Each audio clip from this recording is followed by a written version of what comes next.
Bonjour à tous et bienvenue sur un nouveau podcast de la chaîne Token Talkers. Aujourd'hui, on a la chance et l'honneur de recevoir Jonathan Dos Santos, qui est le CEO et cofondateur de RubyChain. Comment vas-tu, Jonathan?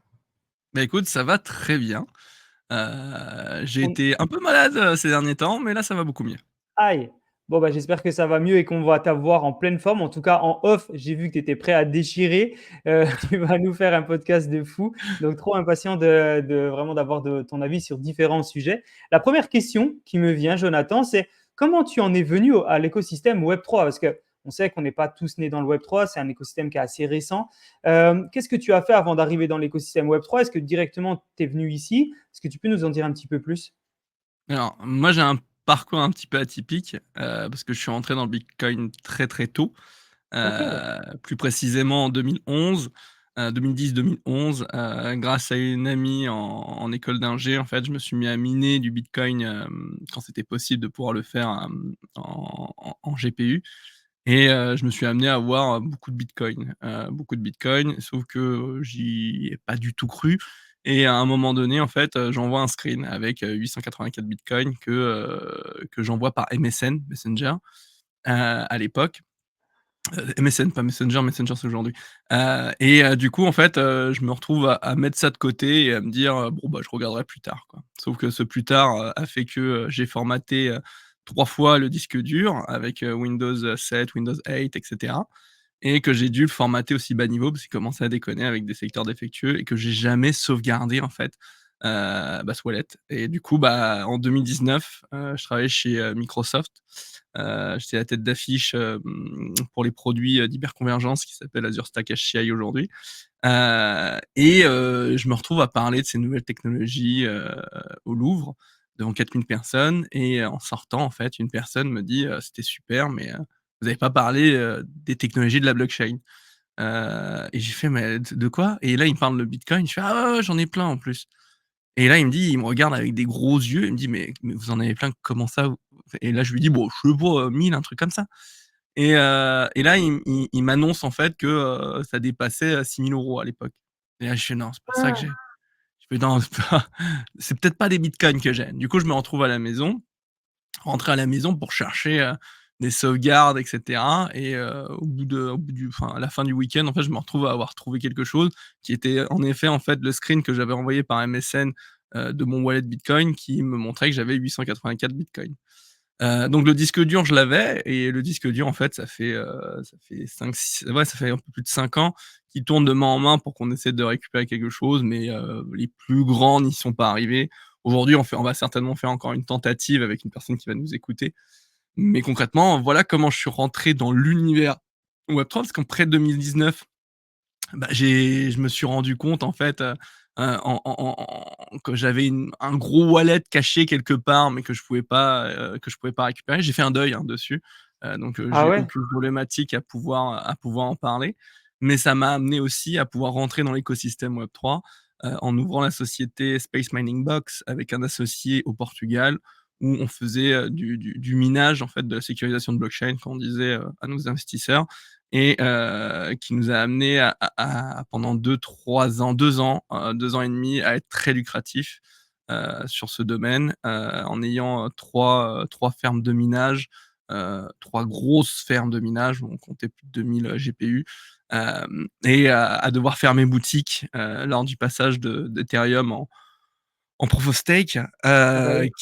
qui malheureusement nous a amené à un constat, c'est que, la majeure partie des investisseurs qui avaient mis de l'argent, en fait, chez nous bah, profiter, en fait, de ce système qui était ultra lucratif.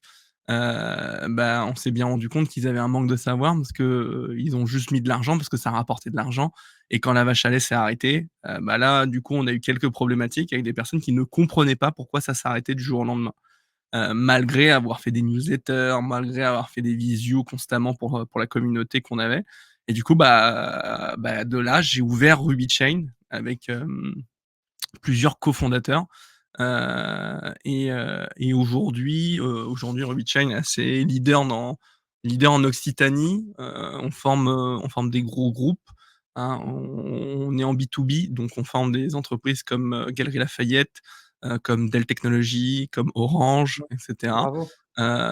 Et du coup, bah, on fait aussi un événement qui s'appelle le Rubik, 1 fois par an, qui fonctionne très bien, qu'on a fait, dans un très, très beau domaine, cette année aussi, et qui a été une grosse réussite puisqu'en plus, ce genre d'événement, on le fait pas pour gagner de l'argent, mais on le fait pour, un but, non lucratif qui est, souvent les associations. Là, c'était l'association ICM, pour la recherche contre le cancer du sein. Du coup, on a pu récolter à peu près 5 000 € je crois, en token, en Waouh! pardon, en stablecoin et en Ethereum. Ouais, bravo. Bah, bravo pour l'association, félicitations. Alors, il y a un truc je viens de calculer juste avant, la valeur de 884 BTC. Tout le monde le fait. Pour les personnes qui nous écoutent, ça fait à peu près 70 millions, 70 millions. C'est énorme. Alors, je croise très, très, très fort les doigts, Jonathan, pour que tu les retrouves, même si tu as fait un deuil dessus. En tout cas, je croise fort les doigts pour au moins que tu puisses récupérer effectivement une partie. Tu es la première personne que j'ai en podcast qui me dit qu'il a perdu des bitcoins, on va dire, enfin, je veux dire qu'il les a laissés sur un hardware, pardon, et qui n'a plus la clé ou plus les accès. Et, ouais, vraiment, Bah, je suis connu, désolé. hein, là-dessus, hein. Et le Ah truc, ouais? c'est que, tiens, on a beau dire, enfin, il y a 4 millions de bitcoins qui sont perdus aujourd'hui. Donc sur ces 4 millions de bitcoins, Il y a du forcément, je suis monde, pas la seule personne, tu vois? Aux c'est clair. États-Unis, c'est connu, en France, j'en connais aussi qui ont perdu des bitcoins, qui ont pu en retrouver certainement grâce à la personne qui va aussi s'occuper de mon disque. Mais aujourd'hui, c'est pas une erreur. Enfin si, ça peut être une erreur, mais concrètement, il faut y réfléchir. Toutes les personnes qui ont perdu des bitcoins comme moi, heu, qu'est-ce qui se serait passé si on s'en était vraiment occupé? C'est-à-dire, tu vois, on aurait checké notre wallet, constamment, on serait occupé de savoir si le bitcoin fonctionnait correctement, ça allait pouvoir évoluer dans le temps. Bah, il s'avère que, bah, de quelques centimes à 1 $, en fait, on aurait tous vendu. Tu vois ce que je veux dire? Ouais, tu Concrètement, aurais craqué avant. bah, oui, 884 bitcoins, je vois que ça monte à 1 $ quand je suis étudiant, à l'école, bah, je vends, tu vois? J'ai besoin d'argent, 1 000 balles, bah, je suis ultra content, même si j'avais été un peu patient, allez, je monte jusqu'à quoi? Allez, 2 000, 3 000, 5 000, étudiant sans avec un revenu de 800 € parce que j'étais en alternance. Tu me dis que j'ai un mois de salaire, gratos grâce au bitcoin, vas-y, j'y vais, tu vois? Donc Ouais, je pense, concrètement, ouais. c'est le prix de la leçon, tu vois? C'est le prix de la leçon et c'est surtout, la chose qui m'a fait rentrer à nouveau dans l'écosystème et qui a fait que la finalité, c'est qu'aujourd'hui, bah, je suis un des fondateurs d'une société de formation et d'accompagnement, qui se trouve être Robichain et j'en suis, ultra content, tu vois? Ouais, bah, bravo en tout cas, félicitations à toi pour avoir rebondi de cette manière-là en te disant: «Bah, maintenant je vais pouvoir, avec mon expérience, former les gens grâce à RubyChain», et donc vraiment merci pour ça. Est-ce qu'on peut justement en parler un petit peu de RubyChain? Comment tu as décidé vraiment de développer RubyChain? Ça fait combien de temps que c'est créé? Et quel est l'objectif? Parce que je sais que vous avez plusieurs formations dans différents secteurs d'activité. Est-ce que tu peux nous en dire un peu plus? Bah, aujourd'hui, tu sais, comme je t'en parlais juste avant, concrètement, c'est venu, d'un constat, d'accord? D'un manque de connaissances. Aujourd'hui, c'est la même chose. Je voudrais revenir sur une chose qui est assez essentielle, c'est que la majeure partie des personnes qui pourront peut-être écouter ce podcast, connaissent des personnes qui, ne savent pas ce qu'est, par exemple, bah, le système, fiduciaire avec le système SWIFT, d'accord? Bah, ça cause problème. C'est-à-dire que tu utilises de l'argent, tu utilises ta monnaie sans savoir ce que c'est. Bah, là déjà ça me cause un problème. C'est que, on a malheureusement, tendance à dire que la crypto avec le gouvernement, que c'est quelque chose de sale, quelque chose d'inutile qui sert au marché noir. Concrètement pas du tout. C'est vrai. Ça n'est pas du tout le cas et je pense que tu le sais. Mais du coup, ça montre bien que, malgré les idées qu'on veut nous rentrer dans la tête, il faut savoir que le monde de la crypto-monnaie avec le bitcoin, avec Ethereum, avec toutes ces nouvelles technologies qui sont apportées par la blockchain, en fait, sont, radicalement, une révolution technologique, qui vient avec la blockchain, qui est utilisée déjà par de nombreux groupes, de nombreux gros groupes comme AXA, comme Carrefour, comme, bah, vos virements instantanés. Hein, c'est ça vient tout simplement de Ripple.net, qui a permis en fait, les virements, la technologie des virements instantanés. Donc tous les jours, les gens qui font des virements instantanés utilisent les technologies de la blockchain. Donc ça, pour moi, c'était un constat qu'il fallait changer. On a eu beaucoup de mal, parce qu'on a créé la société en 2022. On était focus uniquement sur tout ce qui était Web3, les technologies du Web3. Je me refusais en fait à faire des conseils de trading ou des conseils d'achat. Moi, ma volonté, c'était apprends à savoir ce qu'est, la crypto-monnaie, à savoir ce qu'est la blockchain, que la crypto-monnaie n'est rien sans la blockchain, mais que la blockchain peut être tout même sans la crypto. Et du coup, il fallait qu'on puisse avoir des cas d'usage, dans la vie de tous les jours pour que les gens comprennent que non seulement c'est d'actualité, qu'on l'utilise, qu'il y a plein de cas d'usage possibles et que ça va ne faire que évoluer et augmenter dans son cas d'utilisation, dans l'avenir. Donc ça, on le voit. Malheureusement en 2022, malgré les dires de Bruno Le Maire, qui me disait que la France devait devenir la plateforme, en tout cas, des technologies de la blockchain, ce qui n'est pas du tout le cas. On fait tout pour ne pas faciliter, en tout cas, l'autoroute des nouvelles technologies de la blockchain. Heu, D'accord. il s'est avéré que j'avais une deuxième passion, parce que je travaillais chez Microsoft, auparavant. Je travaillais aussi chez Dell Technologies, et ça m'a ouvert les portes aussi de l'intelligence artificielle. Et en fait, on a dédié Ruby Chain dans sa première année, au Web3. Et en fin de 1re année, on s'est rendu compte qu'il y avait énormément de liens avec l'intelligence artificielle et que du coup, les entreprises, étaient dans le besoin aussi, de pouvoir capter cette nouvelle technologie qu'est l'intelligence artificielle, et de pouvoir, pourquoi pas, de faire l'association entre l'intelligence artificielle et la blockchain.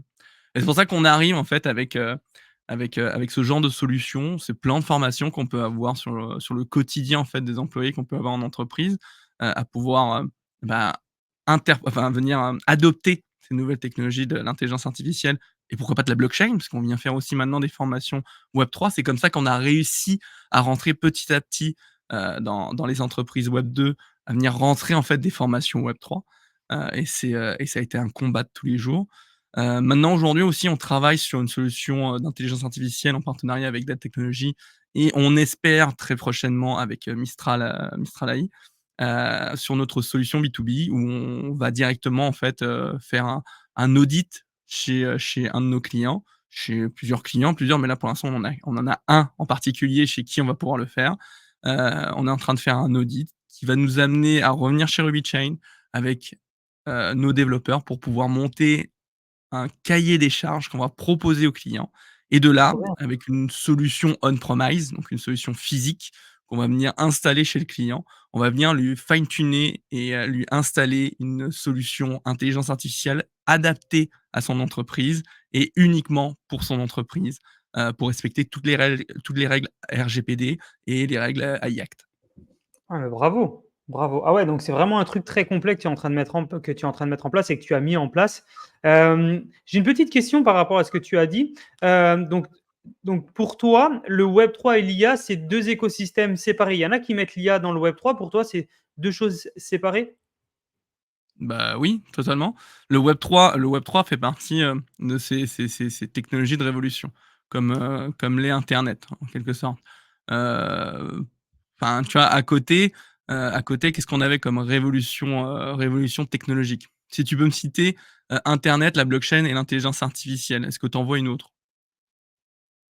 toi, de ton Pas côté? forcément, pas Pas forcément. forcément, tu vois? Mais pourtant, si je te dis internet, qu'est-ce que ça a à voir avec l'intelligence artificielle? Tu vois, ça a pas grand-chose de il va avoir plein de liens, parce que tu vas utiliser l'intelligence artificielle comme ChatGPT à travers internet, mais ça ne fait pas partie de la même technologie, tu vois? Donc, quand on me dit, l'intelligence artificielle et le Web3, c'est la même technologie, enfin, je vois pas ça, très logique. Mais concrètement, oui, il y a plein de liens, tu vois? Notamment les blockchains d'infrastructure. C'est ce que nous, on utilise aussi dans notre projet, des blockchains d'infrastructure comme Ternoa, comme Flux, comme, Render, où on vient utiliser en fait, on va dire les ressources disponibles dans ces blockchains d'infrastructure, donc dans la technologie, Web3, dans la technologie de la blockchain, on vient les mettre à disposition, pour des technologies d'intelligence artificielle. Notamment, tu vois, aller chercher de la ressource GPU, de la ressource, même de stockage et cetera. Donc, en fait, il y a énormément de liens qui s'affichent entre l'intelligence artificielle et le Web3, notamment pour les entreprises, et c'est de là que je dis qu'il y a un lien. Maintenant qu'on dise que Web3 et intelligence artificielle, c'est la même C'est le même technologie, j'ai un monde. peu de mal à comprendre pourquoi.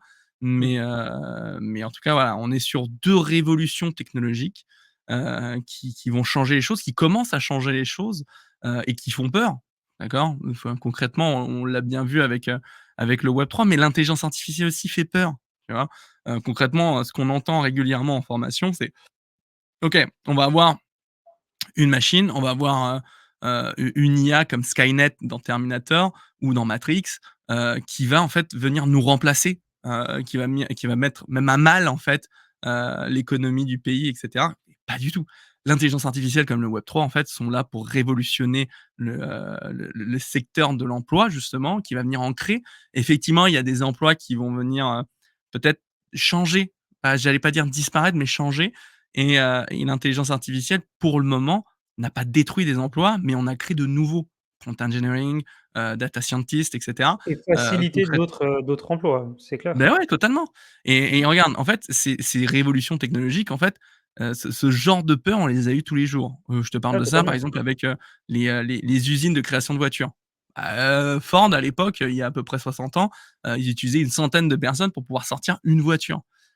Pourtant, aujourd'hui, la même entreprise, dans ses usines les plus sophistiquées, les plus avancées, bah, il suffit de 10 personnes pour pouvoir sortir une voiture. Pourtant, on n'est pas là en train de gueuler en disant: «Ouais, mais en fait, les nouvelles technologies qui sont arrivées dans les usines, mais en fait, ça a détruit des emplois». Non, ça a changé des emplois. Parce que maintenant, il faut des gars pour les maintenances, pour les machines qui font les, heu, Bien sûr. les voitures. Il faut, comprendre que l'électricité est arrivée, donc il faut des gars pour venir installer l'électricité, pour venir innover, constamment, et en fait, concrètement, on voit la même chose avec l'intelligence artificielle. Donc Ouais, c'est une évolution. C'est tout ah oui, simplement une c'est une évolution, révolution même, supplémentaire. tu vois? Ouais, Enfin, de une toute façon, regarde, révolution. là, je vais te citer en fait un truc qui vient d'un philosophe qui a été repris par une personne que j'apprécie. C'est que ce genre de révolution en fait passe par 3 étapes, d'accord? La première étape, c'est que c'est ridicule. Concrètement, si je te prends l'exemple de internet, bah, au départ, on avait le Minitel, on était bien content. On s'est dit: «Bah, jamais quelque chose pourra venir détrôner notre Minitel. On est français, c'est ce qu'il y a de meilleur au monde». Et concrètement, internet a commencé à arriver, et puis là, on s'est rendu compte que c'était pas simplement une hype et que ça commençait à prendre de la place. Du coup, ensuite, on s'est dit: «Bah, 2e étape, ça fait peur tout ça». Parce que si maintenant on a la possibilité de pouvoir être interconnecté avec tout le reste du monde, bah, on va avoir, par exemple, bah, la Russie qui va peut-être pouvoir venir nous pirater, venir nous choper des informations, donc en fait, internet, ça fait peur. Totalement. Et puis aujourd'hui, la troisième étape, c'est que c'est devenu une évidence. Aujourd'hui, tu as internet sur ton téléphone, tu fais même pas attention que ça existe ou ça n'existe pas. Donc concrètement, ces 3 étapes, c'est ridicule, dangereux et évident. Et aujourd'hui, on arrive en fait à dépasser, la crainte qu'on peut avoir à travers l'intelligence artificielle et cetera, parce que c'est dangereux. On a passé déjà ces étapes de c'est ridicule et cetera. On est en train de dépasser ces étapes où l'intelligence artificielle et le Web3 sont dangereux, pour permettre la troisième étape, qui est l'évidence, et qui du coup, dans ces prochaines années, heu, permettra de pouvoir adopter, pleinement ces nouvelles technologies. Ouais, tout à fait, tout à fait. Revenons-en sur la partie, formation, pour les Mmh. personnes qui nous écoutent. Comment se passent un petit peu les formations au sein de Rubik Chain? Est-ce que c'est en digital? Est-ce que c'est en physique? Combien de temps ça dure? Voilà, est-ce qu'on peut avoir un peu plus d'informations pour les personnes qui sont curieux et qui nous écoutent? Alors, Rubigène, il faut savoir qu'à la base, ça a été fondé après Covid. Donc durant le Covid, il y a eu l'idée, et après Covid, en fait, on a tout mis en place.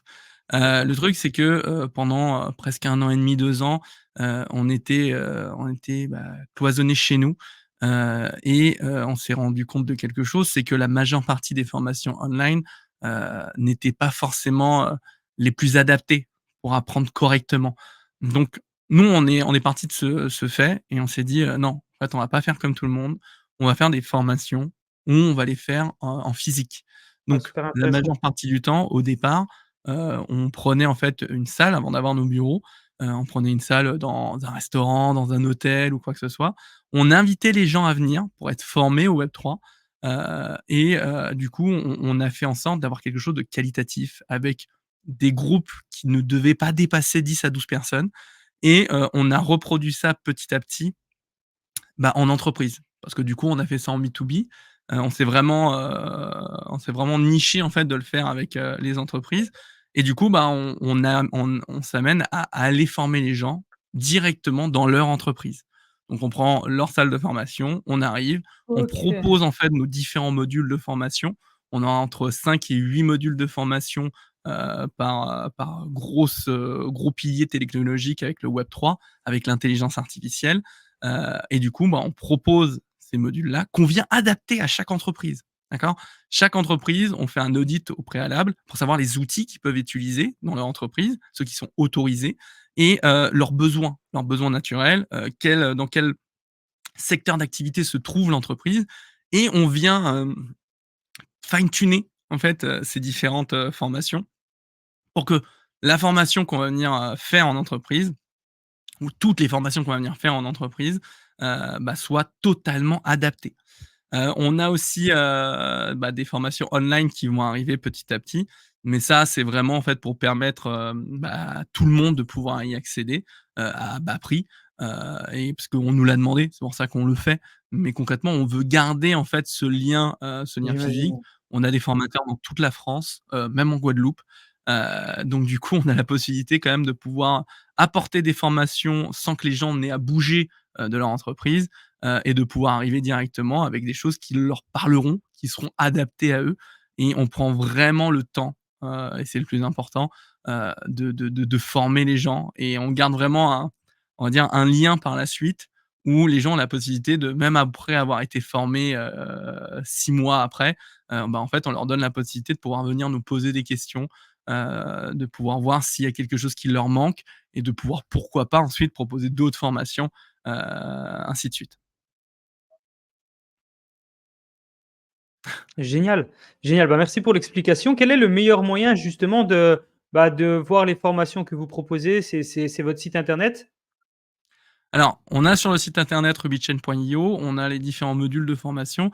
Bah en fait, comme ça évolue constamment, comme on propose énormément de modules, en fait, on s'adapte. Donc on a un packaging, un nombre de modules qui sont déjà accessibles, en fait, sur le site internet, mais on a beaucoup plus de modules en interne où, avant tout, prenez contact, en fait, avec nous. Vous avez, l'adresse mail, je crois que c'est contact@rubychain.io en fait, de là, on va venir vous poser quelques questions pour savoir, bah, quelle est votre entreprise? Quel est le secteur d'activité de votre entreprise? Quel genre de module de formation vous souhaitez? Là, en fait, on vient directement vous proposer un listing de plusieurs modules, qu'on va venir adapter, à l'entreprise. Ah, bravo, bravo. Et vous êtes basé où pour la partie physique? Les personnes qui veulent vous voir en physique, qui veulent aller dans les événements en physique ou plutôt dans les parties formation en physique, ça se passe où? Alors, nous, on est basé à Montpellier, donc précisément à Castelnau-le-Lez, c'est là où OK. on a nos bureaux, sinon ensuite on se balade partout. Donc par exemple, là, j'étais même en Bah, Hongrie pour les pour te dire. entreprises, ouais, tu obligé, ouais. Mmh. Voilà, j'ai été en Hongrie pour former une entreprise particulière. Ensuite on peut être mené à se déplacer aussi à Biarritz où on a un de nos gros clients, ensuite on peut monter sur Paris et cetera. On a la carte liberté de SNCF. Je dis ça parce qu'on essaye d'avoir un accord avec la SNCF donc du coup, on Ah! peut être amené à pouvoir aller en fait dans les 4 coins de la France, pour pouvoir former les gens si les gens veulent venir nous voir dans nos locaux, bah, on se trouve à Montpellier. OK. Merci pour le partage. Effectivement, on voit sur ton site que vous faites énormément de choses, donc formation Web3, IA et cetera. Vous avez déjà de nombreux partenaires. En tout cas, félicitations à vous parce qu'en pas longtemps, tu as réussi à faire un assez énorme et avec un réel besoin. On sait que dans l'écosystème, la formation, la vulgarisation, c'est quelque chose de super important et bravo pour ce que tu as réussi à mettre en place. Vous êtes, donc toi, tu es le cofondateur de RubyChain. Vous êtes combien à avoir fondé? Alors je te remercie, j'ai peut-être un décalage avec ta vidéo, excuse-moi. Hem, donc si tu me parlais de nombre de cofondateurs qu'on a au sein de RubyChain, donc moi je suis le cofondateur, le CEO. Ensuite on a Marco Jung qui est la COO, qui est un énorme pilier, de RubyChain et je lui fais un énorme bisou si elle regarde ce podcast. On a aussi Gaëtan Bio qui est notre CTO, qui s'occupe en fait de tout l'aspect, technologique, hein, tout ce qui est, le site, l'application qu'on est en train de mettre en place, et cetera. Et ensuite, on a d'autres cofondeurs. On est 5 exactement dans la société, cofondeurs. Ensuite, on Waouh, a plein de bravo. formateurs, on a 12 partenaires qui gravitent autour aussi pour travailler avec RubyChain. Donc voilà, c'est on va dire que les gros Incroyable. cofondeurs, tu les connais et heu et ensuite, voilà, on a vraiment un gros écosystème, qui a la chance en plus d'être à Montpellier pour la plupart. Un de nos cofondeurs qui se trouve en Guadeloupe. Donc voilà. Bravo, bravo et pourquoi RubyChain? Je pense qu'il y a pas mal de gens qui se posent la question. D'où est venu le nom de RubyChain? Alors c'est assez simple, si tu décortiques en fait le mot, Ruby Chain, tu as Ruby et Chain. Ouais. Chain, je pense que tu l'auras compris, c'est la blockchain, donc vraiment cette nouvelle technologie, et de l'autre côté, tu as, Ruby, comme Rubik's Cube. La On va dire une Mmh, multitude de de possibilités, face. heu, OK. voilà, tu vois? Donc concrètement, on vient associer Rubik's Cube et blockchain pour fusionner et créer Ruby Chain. Donc, une OK. multitude de possibilités à travers ces nouvelles technologies. Ou un petit peu comme les faces aussi d'un rubis, la pierre ou qui a plein de faces et qui est, super jolie et moi au début je me suis dit peut-être c'était la pierre et donc du coup c'est le Rubik's cube. OK, super. OK, bah, félicitations vraiment, félicitations à vous et en plus c'est vraiment bien pour les entreprises qui nous écoutent, vous avez la possibilité de connecter avec Jonathan. Vous pouvez le trouver sur LinkedIn, on vous met le lien dans tous les cas en commentaire et pour les personnes qui regardent le format vidéo, je vous le mets là en grand.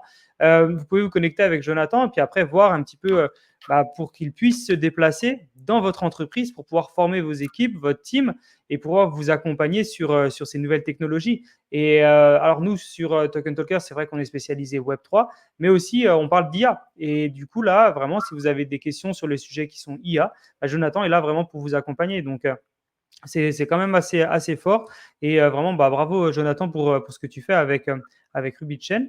Je te Est-ce remercie. que tu peux nous parler un petit peu de la partie event? Donc justement, tu disais avant que tu avais fait un événement il n'y a pas très longtemps. Est-ce que tu peux nous en dire un petit peu plus? Qu'est-ce que tu en as pensé et à quel point c'est important pour toi justement de créer des événements parce qu'on sait que c'est des choses sur lesquelles tu fais du break-even, donc c'est pas un truc sur lequel tu gagnes de l'argent. Donc voilà, très, très impatient d'en savoir un petit peu plus sur ça. Bah, concrètement, avant de pouvoir avoir, monté le business plan de RubyChain, c'est-à-dire avant que ça fonctionne, on a créé une communauté. Pardon. Ouais. Et en fait, cette communauté, on a dû la faire, grâce à ces événements, pardon. Notamment parce qu'on a été les premiers à faire des meet-up au sein de Montpellier, à faire des meet-up tous les mois. Tous les derniers mercredis du mois, en fait, on fait un meet-up. Là, on n'en a pas fait depuis le Rubik, mais on reprend en septembre. On fait, des events, bien ficelés où on invite, un partenaire à parler, d'un sujet particulier sur le Web3 ou lié à l'intelligence artificielle.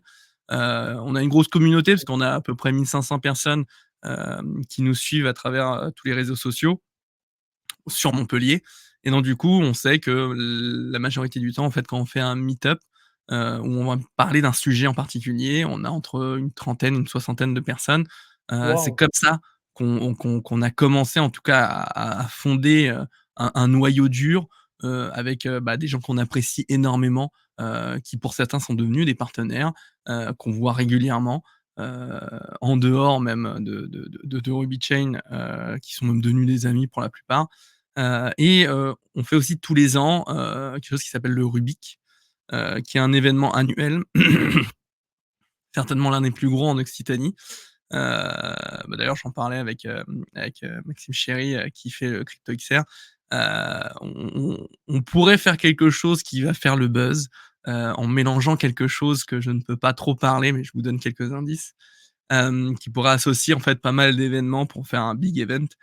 Mais bon, concrètement, on revient sur le sujet qui est le Rubik, et qui, se veut être un événement qui va venir réunir et qui va servir à quelque chose. On voulait pas quelque chose de non atypique, c'est-à-dire de rester focus sur des tables rondes, d'avoir chaud, de rien comprendre. On est souvent, et c'est souvent le cas de toute façon avec le Rubik, sur des tables rondes qui sont accessibles à tous, hein. Est-ce que, par exemple, est-ce que le bitcoin va devenir le nouvel or numérique? Est-ce que, l'intelligence artificielle, va remplacer des emplois? Donc c'est des sujets qui sont accessibles à tous. Et d'ailleurs dans ces événements, comme le Rubik, on met en place aussi des ateliers d'initiation, d'1 Mmh. heure pour que les gens puissent apprendre quelque chose s'ils sont non initiés. Si par exemple ils sont là et qu'ils connaissent très bien l'intelligence artificielle mais qu'ils n'y connaissent rien en Web3, bah, on va leur permettre aussi de pouvoir, bah, avoir des petites bases qui va leur permettre de pouvoir suivre correctement les tables rondes. Donc Ouais, nous, on fait génial. ça, on veut quelque chose d'accessible et qui est pas dédié qu'au Web3 ou qu'en l'intelligence artificielle, mais qui est accessible à tout le monde. C'est pour ça qu'on permet à tout le monde de pouvoir venir. On est connu aussi pour faire de très belles soirées. Bah, là, cette année, en fait, on a eu spectacle de feu, spectacle de breakdance, spectacle de lumière, on a eu, une mise aux enchères, on a eu, spectacle de magie, si je dis pas de bêtises, des danseuses, enfin bref. On essaye de régaler tout le monde en tout cas, pour que, il y ait en fait un très beau souvenir qui en jaillisse de tout ça. Donc nous, c'est notre point fort en tout cas avec le rugby qui est déjà confirmé pour l'année prochaine. La seule chose qui va changer, c'est qu'on va venir, entrer un peu plus de technologie, ce qui est demandé en fait par nos nouveaux partenaires, qu'on essaie de faire une espèce de Vivatech de l'Occitanie. Donc Waouh! on garde en fait notre cœur de métier qui est le Web3, l'intelligence artificielle. On va certainement avoir beaucoup de surprises l'année prochaine, notamment avec des technologies qui vont être dédiées aux drones, à la pas la cybersécurité, attention, tout ce qui va être, robotique. Boston Dynamics font des robots, donc je vous laisse imaginer ce qu'ils pourraient avoir au prochain Rubik et et on va surtout garder quelque chose, une échelle de personnes qui viendra, au Rubik, qui ne devra pas dépasser 500 personnes. Donc on veut pas plus que 500 personnes. Peut-être qu'on le fera sur 2 jours. Aujourd'hui, on se donne encore le choix de pouvoir faire sur un jour ou sur 2 jours avec une énorme soirée comme d'habitude. Sauf que là, Ah on aura génial. un petit peu plus de partenaires. Et voilà en fait la partie event de RubyChain où on a essayé de dynamiser une espèce de grosse famille, et qui aujourd'hui marche très bien et on en est très fiers. Waouh, bravo, bravo. Bah, félicitations à toi, que ça soit pour la partie meet-up comme la partie, event et tout ce que tu mets en place. Pour les personnes qui nous écoutent, c'est quoi à peu près le budget qu'il faut pour monter un event comme tu fais? Tu disais qu'il y avait seulement, enfin, c'était un cercle restreint, 500 personnes, donc c'est vraiment très select. Mmh. Comment ça se passe pour, les critères de sélection? C'est les 500 premiers qui achètent, le billet? Et justement, comment tu fais pour, financer un événement aussi gros? Parce que j'imagine c'est un budget avec seulement 500 ventes de tickets. Alors, c'est très compliqué, de parler de ce sujet parce qu'en fait, c'est OK. concrètement, comme pour ceux qui vont surfer le bitcoin, si les places sont aussi chères, c'est qu'un événement de cette ampleur, en fait, coûte très cher. Donc, Ouais. il faut bien comprendre que pour avoir ce type, d'événement et ben, il faut dépenser de l'argent. Concrètement, le lieu où se passe, le Surfing Bitcoin coûte très cher. Nous, ça coûte très cher aussi. On est sur, on va dire sur un event qui est moindre que le Surfing Bitcoin, mais qui nous coûte très cher, en sachant qu'il faut, bah, de l'argent pour le lieu, pour la réservation du lieu, pour le traiteur, parce que du coup, on permet aux gens de venir manger gratuitement également, le midi et le soir, c'est compris dans les places. On essaie d'avoir des places qui sont, réduites au maximum pour que ce soit accessible à tous, même aux Mmh. étudiants, où on fait des tarifs à -60, -50. Waouh! Et ensuite, bah, il y a la partie spectacle, et qui va venir, financer. Là, en fait, tous les speakers ont joué le jeu, mais il faut aussi prendre en compte les défraiements, dans la majeure partie du temps, ce qui nous a permis, en fait, de pouvoir réaliser ça, c'est aussi que tous nos speakers qui sont aussi des amis, sont venus, en fait, par leurs propres moyens.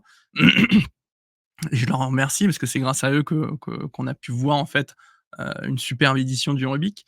Donc concrètement en fait, il y a beaucoup, beaucoup de lieux de dépenses.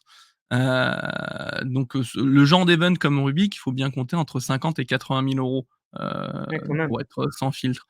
J'imagine même pas, ce que doit coûter le Surfing Beacon qui se passe sur plusieurs jours, qui est sur un plus gros lieu, qui vient accueillir plus de monde. Donc comment on vient financer ce genre de projet? Bah, concrètement, il faut d'abord avoir fait quelques éditions auparavant pour que les partenaires puissent avoir confiance en vous et ensuite, bah, on a des contrats de partenaires, qu'aujourd'hui on met en place sur 2 à 3 ans et d'ailleurs enfin, vous pouvez le télécharger, hein, sur, l'événement Rubik. On est sans filtre là-dessus, où on montre en fait, les différents packaging qui sont disponibles pour les partenaires. On est obligé aussi de pouvoir sélectionner les partenaires, parce qu'il y a certains partenaires, bah, où on peut pas s'associer pour telle ou telle raison. Mais en tout cas, la majeure partie du temps, quand un partenaire, bah, vient nous voir, pour, prendre tel ou tel on va dire, niveau de stand, bah, ça nous permet, nous, de pouvoir financer une partie, en tout cas de l'event, à savoir que 80 60 à 80 de l'événement doit être financé par les partenaires.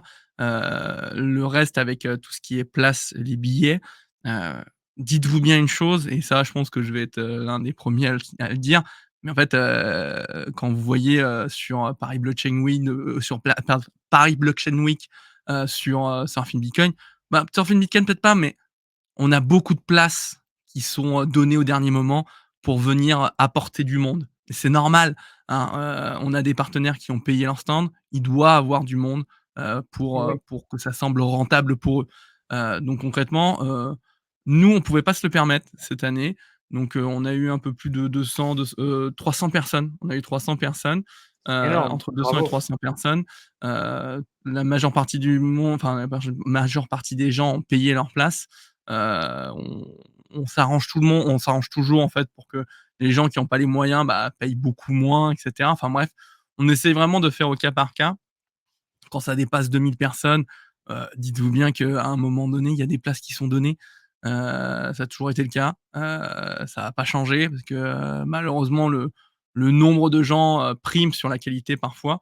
Mais là, je vais peut-être pas me faire que des amis, mais concrètement, Bah, au moins, aujourd'hui, c'est transparent. ouais, aujourd'hui, ouais, voilà. Nous, en tout cas, on fonctionne, sur quelque chose qui se veut, être accessible, donc à bas prix, mais malheureusement, ça nous coûte de l'argent. Moi-même, j'ai dû sortir de ma poche, pour ce genre d'événement parce que, voilà, ça coûte un bras. Et donc du coup, ce genre d'événement fonctionne avec, bah, les différents partenariats qu'on va avoir, qui viennent financer une grosse partie de l'événement.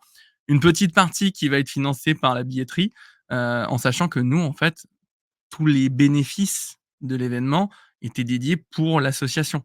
Dites-vous Ouais, que, c'est bah, cette année, on a fait une cagnotte parce que justement, on n'avait pas de bénéfices sur cet événement. Donc dites-vous bien que, quand vous payez une place pour ce genre d'événement, qui en tout cas nous se veut être qualitatif, où on vient s'éclater, où tu as la bouffe, le midi et le soir avec boisson à volonté, ça coûte un bras et que si votre place vous coûte même pas 100 balles, dites-vous que c'est donné. Donc moi, la majeure partie du temps, quand je vais chez un événement d'un ami, hem, que ce soit CryptoXR, hein, CryptoXR, c'est magnifique ce qu'il fait parce que lui, c'est 20 € la place. Je sais pas comment il fait encore, mais Maxime, c'est un génie là-dessus. Bah, moi, j'ai aucune honte, même si c'est un pote qui organise, de gros événements comme vous connaissez, bah, je paye ma place. Je demande pas en fait une place gratos, Ouais, c'est une parce question de qu'on soutien. Ouais, c'est intelligent. exactement. C'est exactement ça. Si je dois compter le nombre de personnes qui, me demandent une place, gratuite à mon événement, enfin voilà, on serait en négatif, plus. On se doit de pouvoir se soutenir les uns les autres et concrètement, j'essaie toujours Ouais. de faire aussi de donner ma petite participation comme je peux quand je prends pas de stand, avec, l'achat de mon billet. Ouais, c'est très intelligent parce que si chaque événement, bah, est gratuit ou apporte peu d'argent, bah, il y aurait pas d'event, tout simplement. Parce qu'il faut effectivement payer les tickets. Tu le disais toi justement, il y a les sponsoring, mais parfois c'est peut-être pas suffisant et donc du coup, bah, les gens, espèrent recevoir de l'argent sur le ticketing et puis si tout le monde demande une place gratuite, bah, comment ça va se faire une année, puis l'année d'après, il y aura plus d'event. Donc effectivement, c'est important de se soutenir les uns et les autres et même pour les, Bah, même pour les speakers, parce qu'il y a des speakers effectivement qui sont super, super intelligents et qui viennent apporter de la valeur en vulgarisant, comme toi tu le fais, tu vulgarises super bien et tout. Puis il y a des gens qui demandent des frais peut-être exorbitants et puis du coup, c'est un petit peu dommage parce que ça fait parfois un peu ralentir. Mais par contre, c'est bien qu'il y ait de plus en plus d'events et c'est vrai que des fois, les tickets d'entrée à 600, 700, 800 euros le ticket, ouais, ça pique un peu, quoi. On peut pas en faire un par mois, quoi. Non, En c'est sûr, général, on doit mais choisir nos bon, events.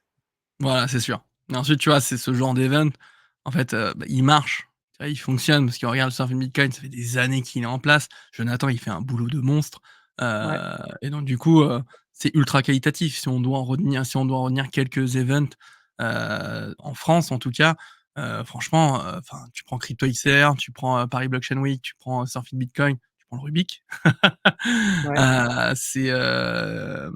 On a aussi le Block Expo là qui arrive à Toulouse, d'un de notre ami, donc i pour moi, il y en a beaucoup. Il y a ouais. beaucoup d'events sur lesquels, on est invité, hein, même, hein, mais il faut savoir choisir les bons parce qu'on peut pas, payer du, 100 ou 400 balles ou 800 balles, tous les mois, c'est un budget, heu et si on est là, c'est pour apprendre quelque chose, donc c'est peut-être qu'on n'a pas gagné suffisamment d'argent aussi aux cryptos, ou en tout cas avec notre business, donc il faut que ce soit accessible. Nous, on essaye que ce soit accessible, il y en a d'autres aussi qui jouent le jeu, Trop cool. c'est aussi pour ça que c'est important d'avoir les étudiants qui puissent y accéder avec un prix totalement accessible. Donc on essaie de le faire, mais bon, c'est la qualité aussi qui rentre en jeu et pour avoir une qualité et bah, il faut savoir mettre la main à la poche sans penser avoir des bénéfices, tout de suite sur ce genre d'event. Ouais, je comprends, je comprends. Bah, merci en tout cas pour le partage parce qu'effectivement, c'est très transparent et ça va permettre à des gens qui nous écoutent de peut-être se rendre compte que, voilà, organiser un événement, c'est pas forcément facile et que c'est important aussi de se déplacer, dans les événements pour soutenir, bah, les gens qui les organisent et soutenir les causes. Et vraiment encore bravo, bravo à toi Jonathan pour cet événement Gentil. et bravo pour ce que tu fais et du coup, je croise les doigts et pareil, je t'envoie toute ma force pour le prochain événement que tu feras, du coup l'année Bah, tu prochaine. Est-ce que seras tu as certainement. déjà la date? Ouais, c'est au mois de mai. Ça sera soit le 17, soit le 24 si je dis pas de bêtises. À savoir que ce genre d'event, ça se prépare, 1 an avant, d'accord? Ouais, Donc, en fait, on a terminé cette édition. On est déjà en train de commencer à préparer, l'édition de la l'année prochaine. prochaine. Donc, concrètement, ouais, je crois que la date, c'est les 2 semaines de mai où il y a pas de pont. Donc, on est en train de regarder cette date-là, on va la fixer. On est en train de collaborer, on est en train de signer les prochains contrats, et ensuite on Bravo. mettra en early, en fait, les places à disposition pour que le maximum de monde qui veulent acheter directement sa place à bas prix puisse le faire et on va avoir de nouvelles surprises pour l'édition prochaine. Bah, impatient d'écouter ces nouvelles surprises dès qu'il y en aura et qu'elles seront officielles, impatient de voir. Donc, restez connectés à Rubychain, à Jonathan, restez connectés, allez voir sur le site internet ce qui se passe, parce que c'est important d'aller voir. Et surtout, quand vous êtes dans la région Occitanie, bah, voilà, il faut absolument vous déplacer pour aller voir ce genre d'événement. C'est important pour comprendre la révolution qui est en marche. Pour toi, Jonathan, c'est important de vulgariser en dehors des événements, hein. On voit avec la formation et tout, c'est ce que tu fais. Pour toi, c'est important de vulgariser parce qu'on comprend que le Web3, parfois, c'est compliqué de le comprendre. Alors, Web3, IA, tout est mélangé. Mais pour toi, les gens ont un petit peu du mal. Et est-ce que ça a été un défi pour toi de comprendre le Web3 et c'est pour ça que tu veux aussi le retransmettre? Est-ce qu'il y a d'autres défis que tu vois actuellement dans l'écosystème qui freinent un petit peu cette adoption?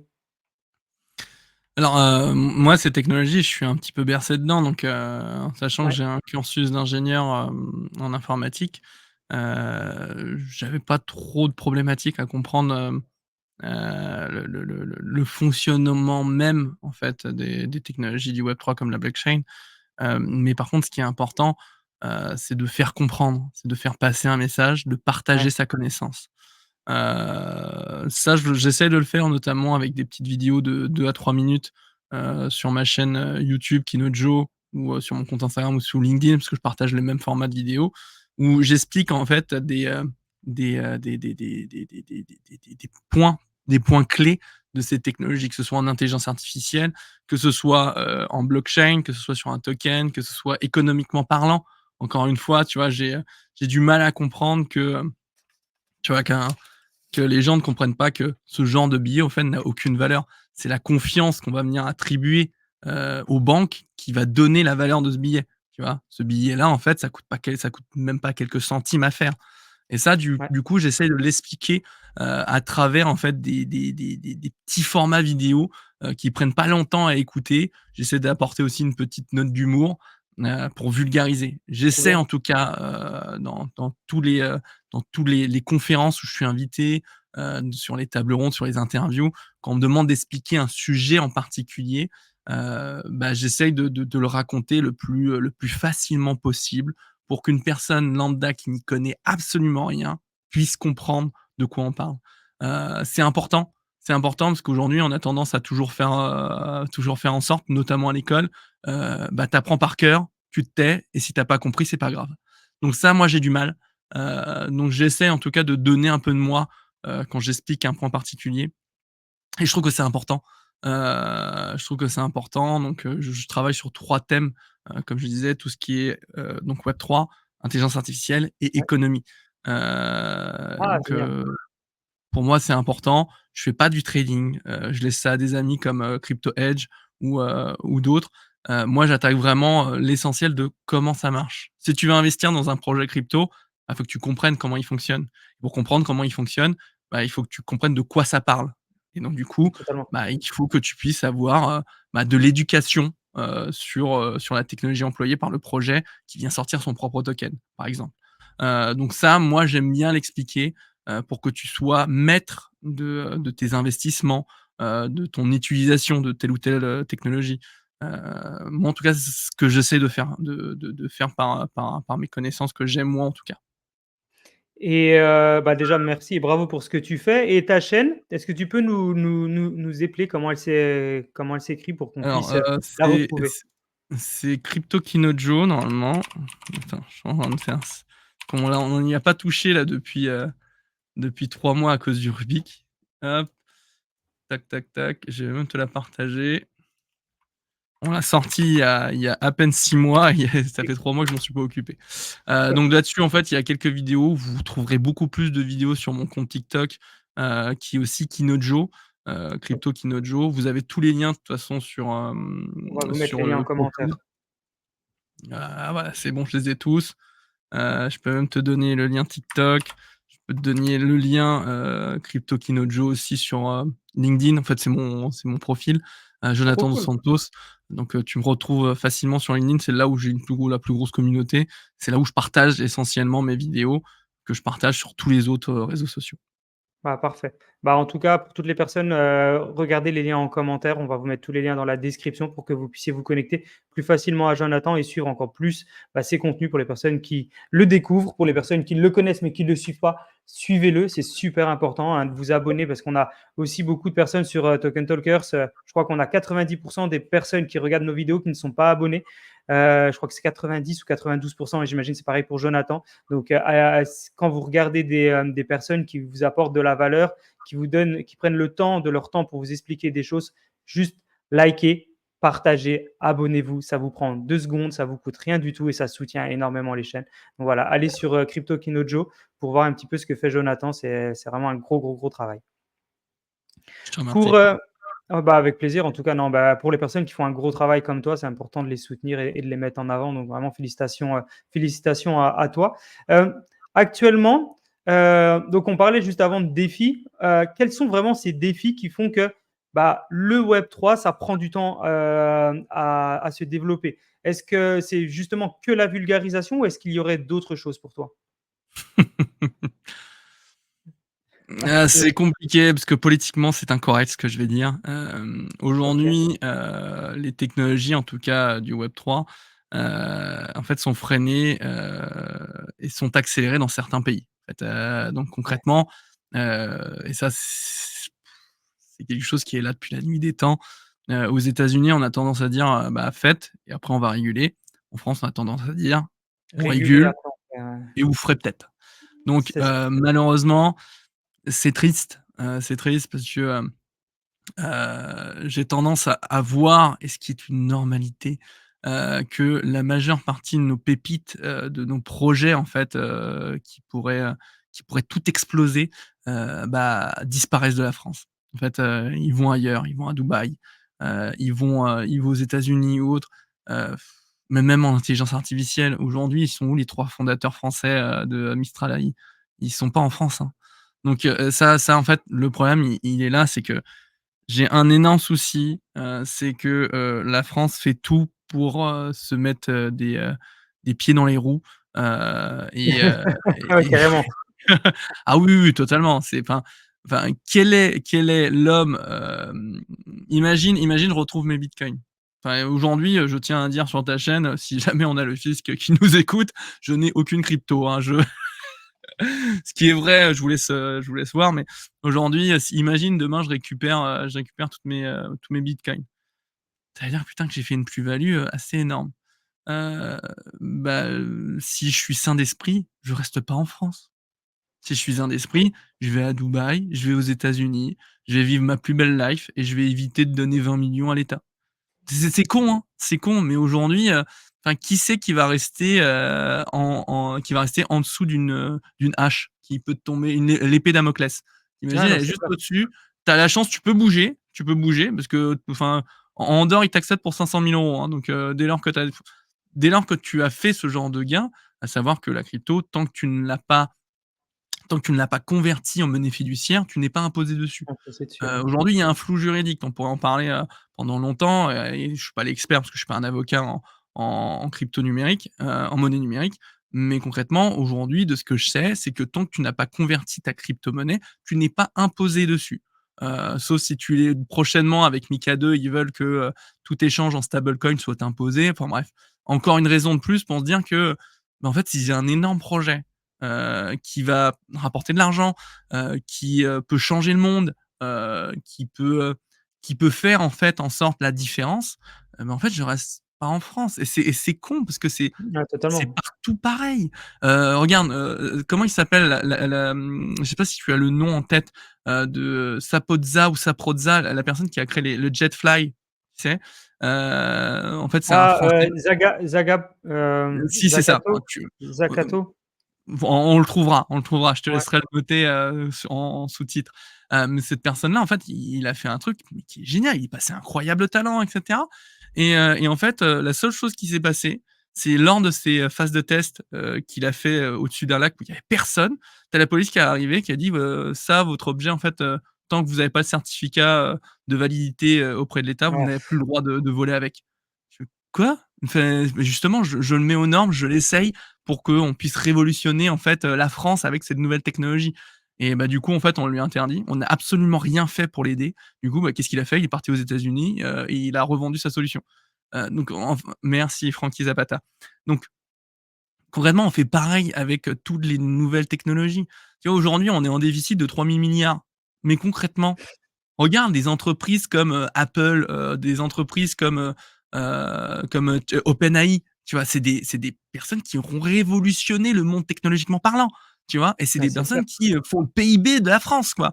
Elles Donc auraient pas pu se concrètement, en fait, développer en France.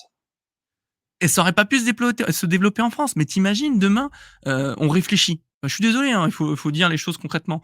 On réfléchit, on arrête notre politique, totalement incorrecte où on vient jalouser en fait, les personnes qui gagnent de l'argent. S'ils gagnent de l'argent, en fait, c'est pour une raison particulière. C'est parce qu'ils y sont arrivés et c'est pas forcément par rapport à quelque chose d'illégal, d'accord? On permet à des entreprises de se créer en France comme ça, technologiquement parlant, où on vient en fait, peut-être revendre notre solution, à travers le monde entier, Totalement. d'accord? Comment on peut se dire, on se fait une réflexion en se disant: «OK, je suis quelqu'un qui a une très, très bonne idée, qui peut changer le monde», que ce soit dans le monde médical, que ce soit dans le web 3, dans l'intelligence artificielle. Mais je sais que en restant en France, je vais me faire taxer de tous les côtés. On va venir me taper de tous les côtés. Par contre, si je me déplace dans un autre pays, un pays un peu plus facile à atteindre, où on va venir Mmh. me financer, par de la home family ou quoi que ce soit, family office pardon, c'est faut savoir que l'investissement est plus facile aux États-Unis, d'aller chercher en fait, de venir investir dans un projet early. Ça c'est clairement, facile à faire aux États-Unis, par exemple, parce que j'ai des amis qui se sont fait financer leur projet là-bas Ils ont passé 1 an à essayer de se faire financer en France, ils sont pas arrivés, ils sont partis aux États-Unis, au bout d'1 mois et demi, ils se sont fait financer. Donc tu as la bonne idée, mais tu sais qu'en France, non seulement, les gens peuvent te jalouser si tu fais de l'argent, tu vas te faire taper par tous les côtés par le gouvernement, et donc du coup, Mmh. bah, tu vas te faire Et la taxer. régulation t'aide pas? Et la régulation, alors là, c'est le pompon sur le Garonne.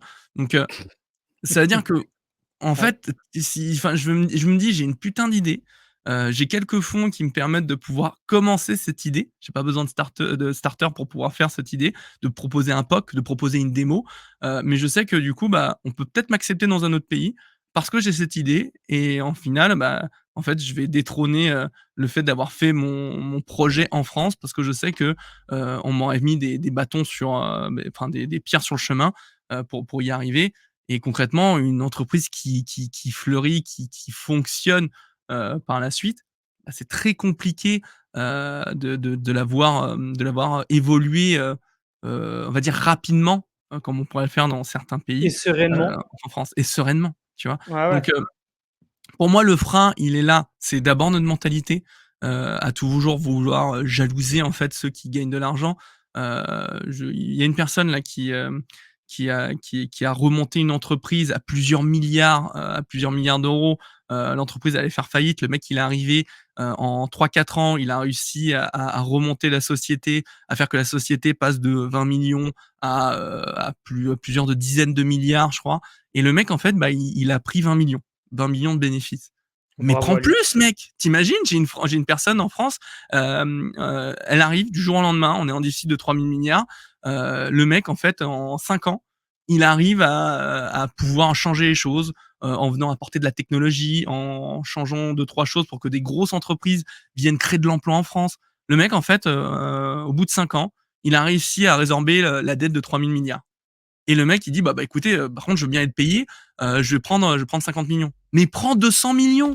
Prends 200 millions. Tu es là, tu as réussi à résoudre une problématique, à apporter de l'emploi et cetera, à apporter des solutions, mais bien sûr que tu dois être payé pour ça. Je vais pas faire ça enfin, c'est un sujet qui m'énerve, je suis désolé, mais Bah, non, concrètement, mais c'est bien, partage. c'est là où on a une grosse problématique dans l'Union européenne même, hein, il faut le dire, Mmh. c'est qu'on laisse partir en fait les projets, potentiels, les projets avec de grandes idées, heu, parce on ne facilite pas le fait de pouvoir permettre aux gens de créer une société qui crée de l'emploi, qui crée de la richesse, qui peut créer de la richesse par la suite aussi dans le pays.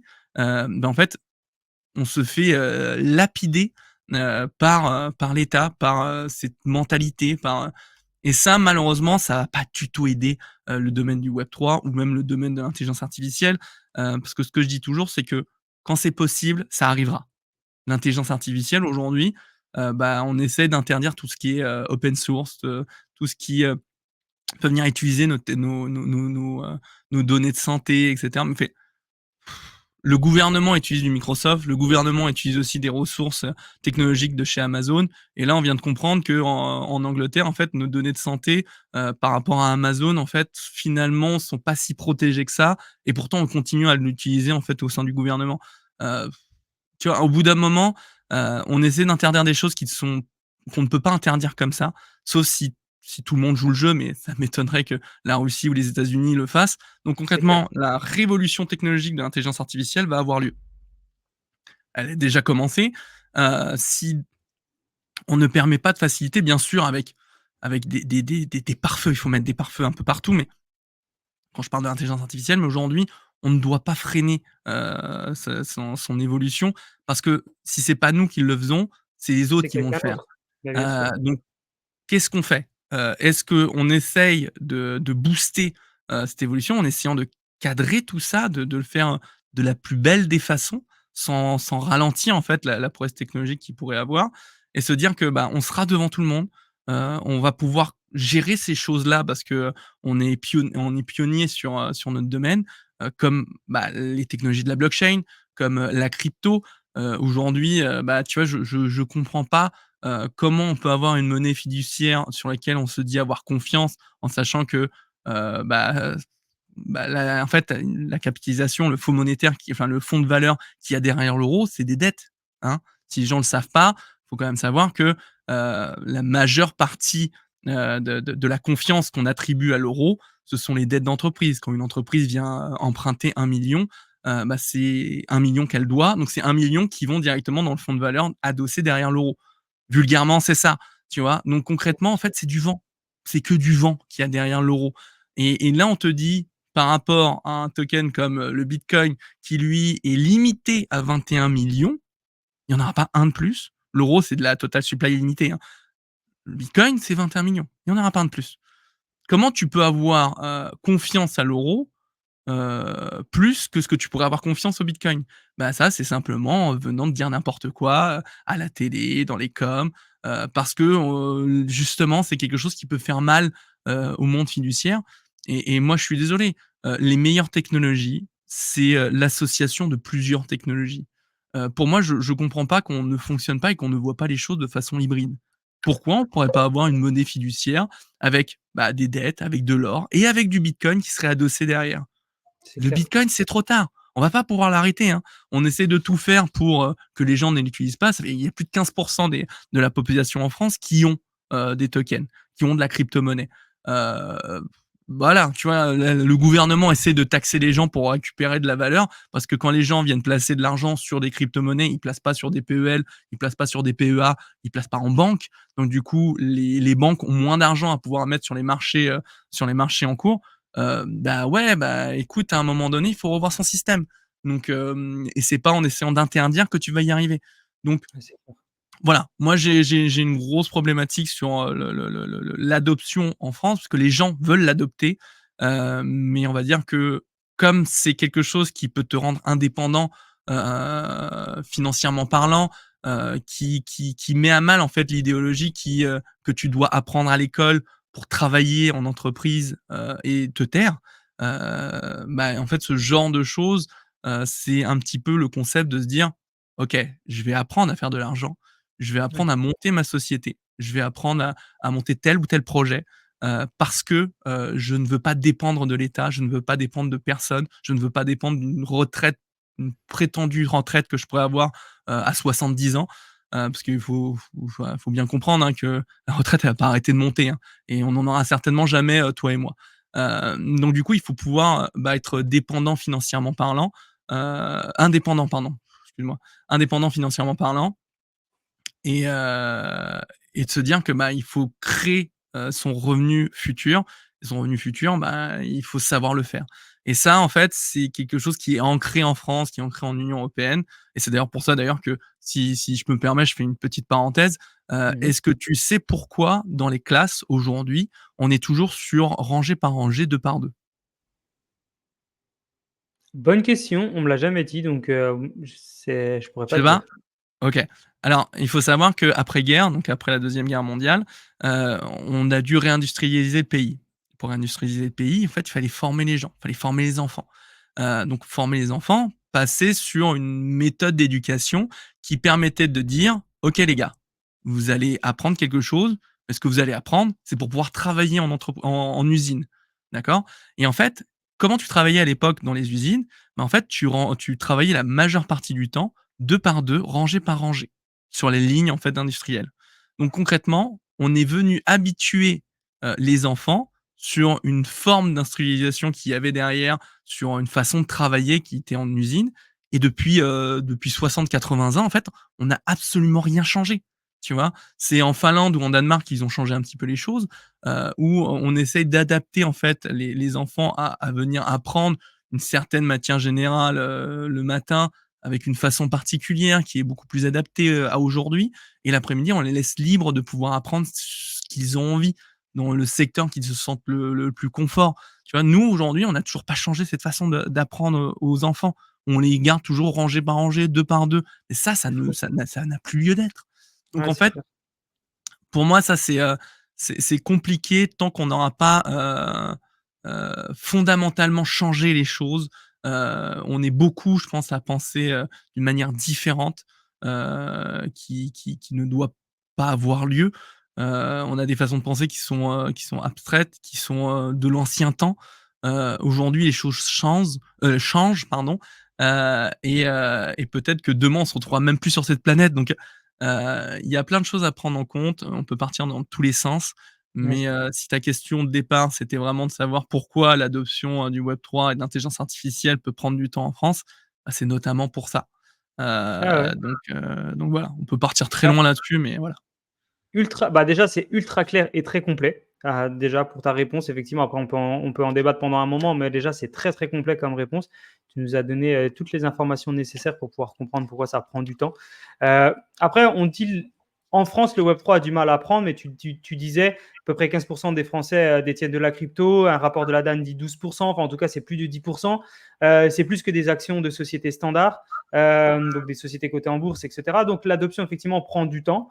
Cependant, elle est quand même déjà avancée et c'est une forte réalité. Qu'est-ce qu'on pourrait souhaiter à RubyChain pour justement cette évolution dans les 2, 3, 4, 5 prochaines années?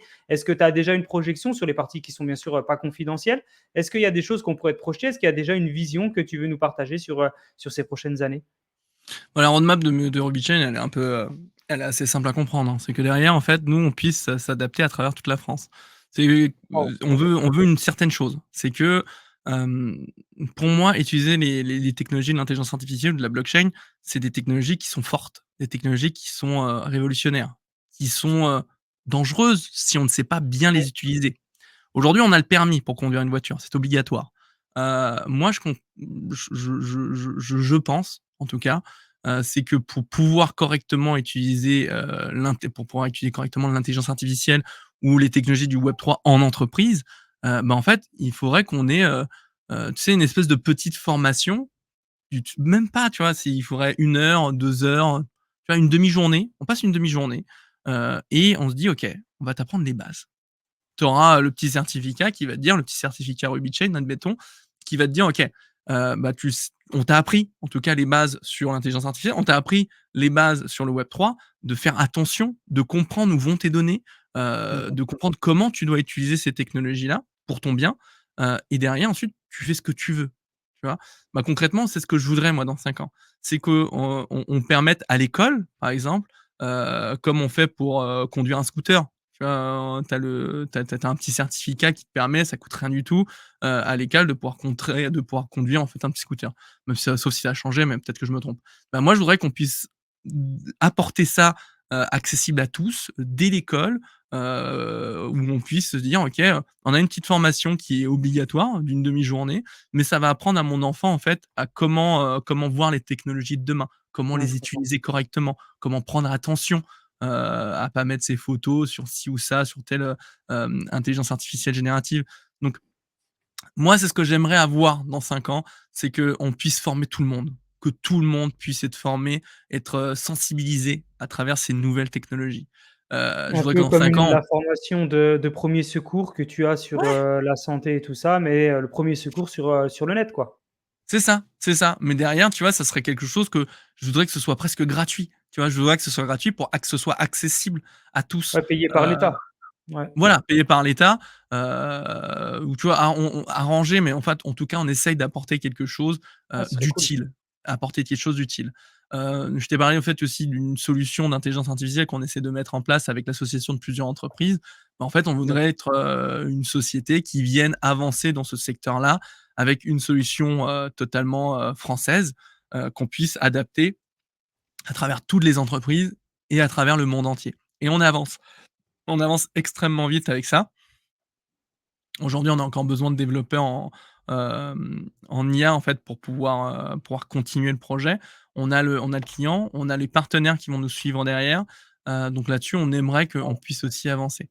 Continuer aussi sur la partie événements, qu'on puisse faire quelque chose de pas que Occitanie, mais quelque chose de en France, en Europe, qu'on puisse avoir quelque chose qui réunit, en fait, différents acteurs, connus sur, plusieurs events où on vienne vraiment faire quelque chose de joli et qui ait du sens. Donc ça, ça, c'est un peu ambitieux, mais en tout cas, c'est quelque chose qui pourrait être, très sympa et voilà, je pourrais souhaiter que le meilleur pour Hobbychain, mais Ah il y a bah, c'est beaucoup de clair. choses qui sont en train d'avancer et on espère que ça avancera dans le meilleur des mondes. Bah, écoute, c'est le minimum qu'on te souhaite, avec toute la vision que tu as pour RubyGen. Parlons un petit peu de ton rôle d'entrepreneur parce que, bah, du coup, tu as fondé cette société-là et tu la mènes vraiment, comme il faut. Quel conseil tu pourrais donner à des jeunes qui sont, en train de s'intéresser dans le Web3, qui sont potentiellement des jeunes entrepreneurs, des jeunes qui veulent entreprendre même hors Web3? Quel conseil tu leur donnerais pour se lancer, dans le monde de l'entrepreneuriat et qu'est-ce qu'il faudrait qu'ils fassent, pour être, peut-être, faire plus attention? Alors ça, je vais donner une phrase que j'ai déjà sortie en interview. Allez. Hem, quand tu as un projet, quand tu as une espèce d'idée, il faut retenir cette phrase. Ce n'est pas l'idée qui fait avancer le projet, mais c'est toi qui fais changer l'idée. Si tu as une idée de base, où tu veux, par exemple, je crée une nouvelle technologie dans le secteur automobile. Bah, peut-être que tu vas être confronté à des réglementations. Peut-être que tu vas être confronté, à des concurrents et cetera, qui vont t'imposer de devoir changer ton idée. Mais c'est pas l'idée qui va changer elle-même, c'est toi qui vas changer ton idée et les personnes qui vont se retrouver enfin, confrontées à un mur, c'est les personnes qui n'accepteront pas de changer leur idée de base. Donc c'est pour ça que je le Mmh. répète, ce n'est pas l'idée qui fait avancer le projet, mais vous-même qui faites avancer l'idée, et qui faites avancer le projet. Donc concrètement, ça ce serait le 1er conseil que j'aurais à dire et d'arrêter de croire que c'est impossible. La majeure partie du temps, en fait, effectivement, on est confronté à des problèmes juridiques. J'ai monté, 2 à 3 boîtes dans ma vie. J'ai eu ces grosses problématiques qui se font, putain, il y a tellement de papiers, il faut un comptable, il faut des avocats et cetera et ça coûte cher, hein, donc c'est quelque chose qui prend du temps, et souvent on inverse les choses. C'est-à-dire qu'on essaye de vendre sans communauté. Aujourd'hui, en fait, si tu as une communauté, si tu sais faire parler de toi, si tu sais créer une image, si tu sais donner la raison du Ouais, pourquoi, bah, en fait, tu vas pouvoir vendre quelque chose. plus Si tu arrives facilement. avec un produit génial, mais que personne te connaît, personne n'en entend parler, tu essaies d'acheter des trucs publicitaires sur TikTok, Instagram pour essayer de te faire connaître, ça marche pas, hein. On a été aussi incubateur chez RubyChain.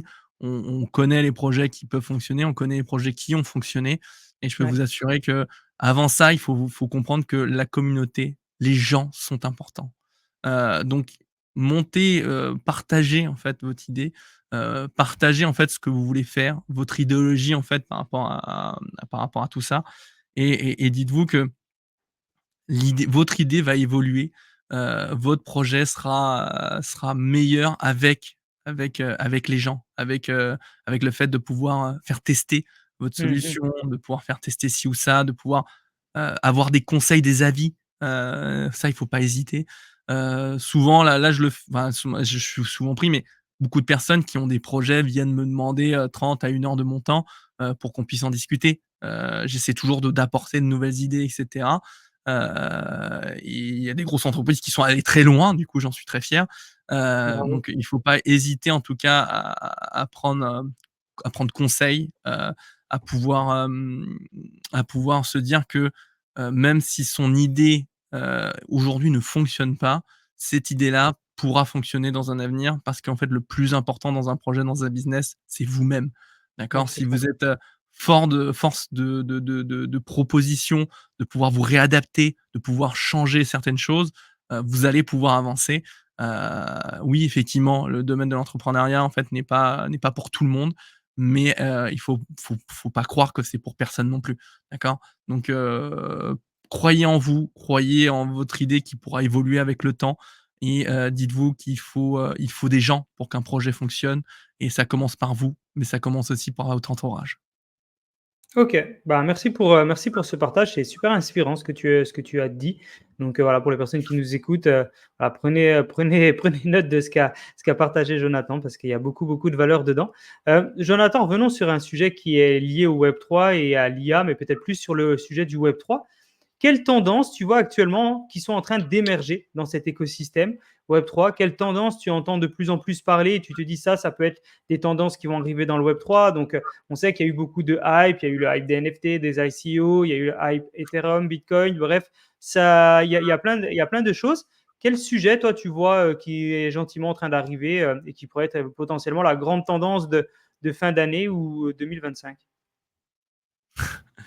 Ta question, en fait, elle ressemble beaucoup à une question que je me posais. C'était le top 5 des projets crypto que je voyais, dans un futur proche.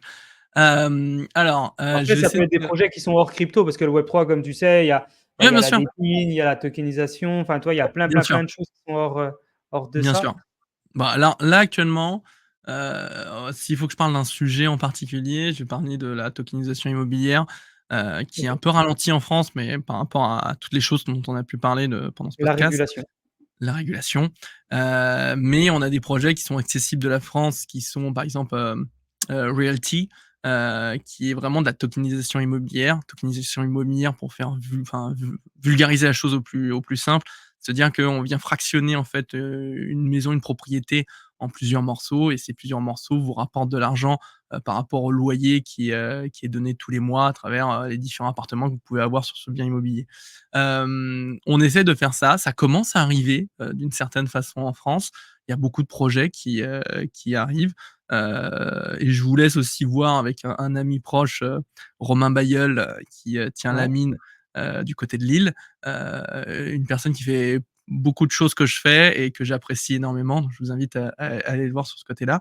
Donc la tokenisation immobilière, on va avoir également aussi, bah, je vous en ai parlé aussi tout à l'heure, c'était, toutes les blockchains d'infrastructure. Donc en fait, tous les Ouais. projets liés à l'intelligence artificielle, ont potentiellement en fait un avenir, très prometteur, notamment si le projet fait sens. Et encore une fois, il faut aller voir le projet, pour comprendre en fait, si son avenir est bon et prometteur. Mais ça en tout cas, je parle aussi beaucoup de blockchains d'infrastructure qui vont permettre des ressources supplémentaires à ce genre de technologie. Donc, je pourrais citer Render, encore une fois, Flux, OK. Ternoa, Akana, je sais plus si je dis le bon truc, enfin c'est le token que je suis en train de citer, mais je sais plus comment s'appelle le projet.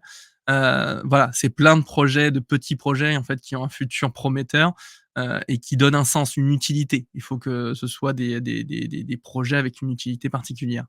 Donc on va avoir ça. Ensuite, si je dois te donner une troisième chose, si alors, les NFT, qu'on a cru qu'ils servaient à rien, faut bien comprendre quand même que les NFT, ont une utilité qui est extraordinaire.